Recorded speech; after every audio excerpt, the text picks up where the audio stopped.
Fala, meu querido aluno, minha querida aluna, aqui é o professor José do canal Farmacologia Fácil em mais uma aula aqui desta casa da farmacologia na internet.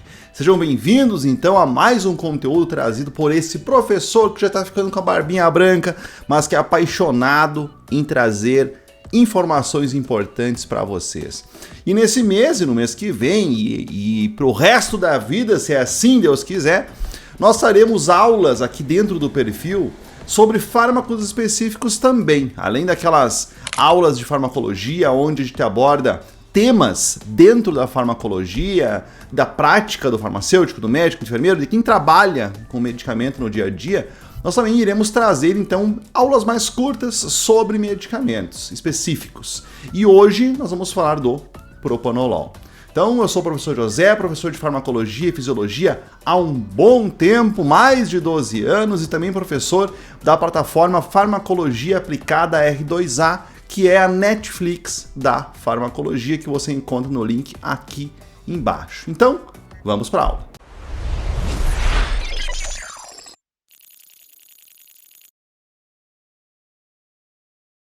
Bom, propanolol, um medicamento muito conhecido, inclusive ele está disponível na farmácia popular, o que facilita a aquisição pela população, um fármaco antigo, utilizado para várias condições, mas às vezes nós não sabemos exatamente o que ele faz. Então, qual é o mecanismo de ação do propanolol? O propanolol, ele é da classe dos beta-bloqueadores e ele atua então bloqueando receptores beta.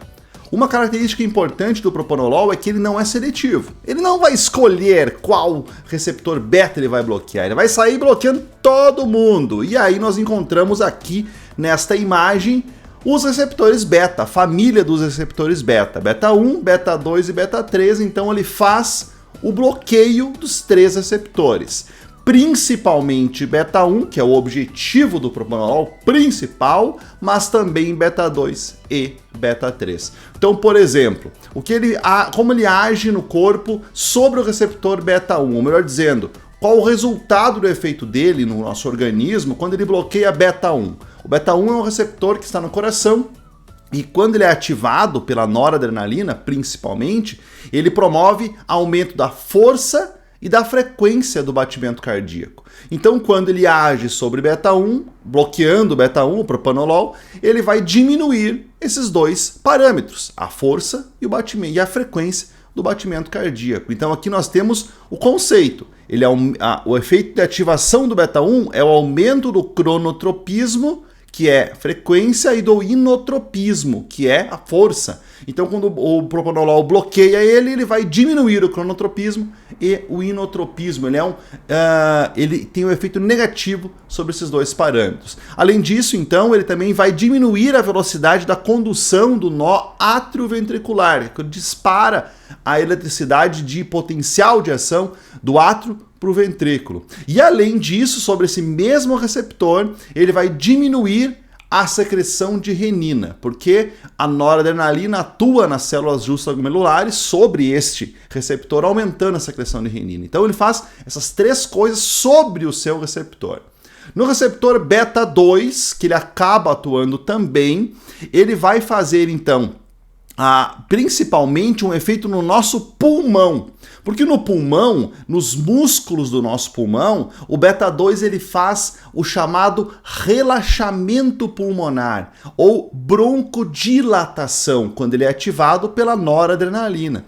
Quando o propanolol atua sobre beta 2, ele acaba diminuindo esse relaxamento pulmonar, essa broncodilatação, e aí surge o principal efeito adverso do propanolol, que é a broncoconstrição. Então, bota aí no teu caderno que o principal efeito adverso do propanolol é esse, deles, nós vamos ver outros na aula, mas esse é muito importante, broncoconstrição. Mas para além disso, no fígado e no músculo esquelético, o beta 2 também age. O que ele faz no fígado e no músculo esquelético? O beta 2 causa glicogenólise, gliconeogênese, glicogenólise no músculo esquelético e captação de potássio. E aí, então o propanolol vai reverter esses processos também, tanto no fígado quanto no músculo esquelético. Show? E no receptor beta 3 do nosso tecido adiposo, ele vai atuar em menor proporção, com menor afinidade, mas no tecido adiposo, né, é feito lipólise quando é ativado o receptor beta 3, ele vai diminuir esse processo por ser um bloqueador do receptor beta.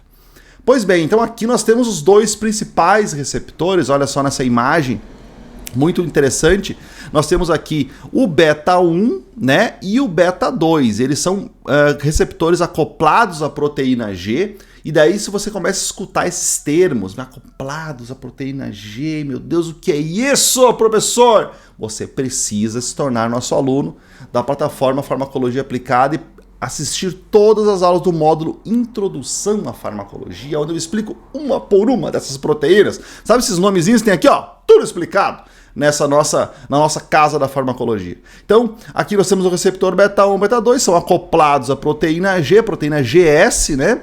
E ele vai desencadear uma resposta interna na célula. Então, não é assim para começar o efeito do propranolol. Ele se liga no receptor dele, que é um receptor acoplado à proteína G, e ele bloqueia esse processo e aos poucos as vias metabólicas internas da célula vão diminuindo o seu efeito e aí se estabiliza o mecanismo do fármaco no organismo. Então, ele é da classe dos beta-bloqueadores não seletivos. Aqui uma tabelinha especial que eu sei que você gosta. Pode até um print da tela para guardar. Mecanismo, então, bloqueador de receptores beta. As principais indicações do propranolol: hipertensão arterial, angina pectoris, arritmias cardíacas, infarto do miocárdio, ansiedade, tremor essencial, profilaxia da enxaqueca, olha só que curioso, nós já vamos falar alguns deles, né? A administração principal é oral, intravenosa, em algumas situações especiais. O metabolismo hepático do propranolol é principalmente pela CYP2D6, a meia-vida de 3 a 6 horas, e os principais efeitos adversos desse carinha, então, bradicardia, hipotensão, fadiga, depressão, distúrbios do sono, e broncoespasmo, né, que é o principal efeito adverso que nós citamos antes, né? Podemos citar então que a bradicardia normalmente é quando ela foi mal indicado, né? Ele foi indicado de maneira errada para o paciente que não precisava, ou a dose e uso prolongado está estabelecido, a dose alta ou uso prolongado no paciente. Pode gerar bradicardia. Contraindicações, então, principalmente paciente com asma ou com doença pulmonar obstrutiva crônica, quando a pessoa tem um bloqueio cardíaco de 2º ou 3º grau, insuficiência cardíaca descompensada, né? Então tem que se reavaliar o uso de um beta-bloqueador quando a pessoa tem insuficiência cardíaca na fase de descompensamento da doença ou quando ela tem alguma hipersensibilidade, óbvio, né, ao propranolol. Principais interações medicamentosas: basicamente, não utilizar um beta-bloqueador junto com outro beta-bloqueador, ter cuidado quando utilizar ele com inibidores da MAO, que são pouquíssimos utilizados hoje, e com bloqueadores de canais de cálcio, e com outros medicamentos que alteram a pressão arterial e a frequência cardíaca.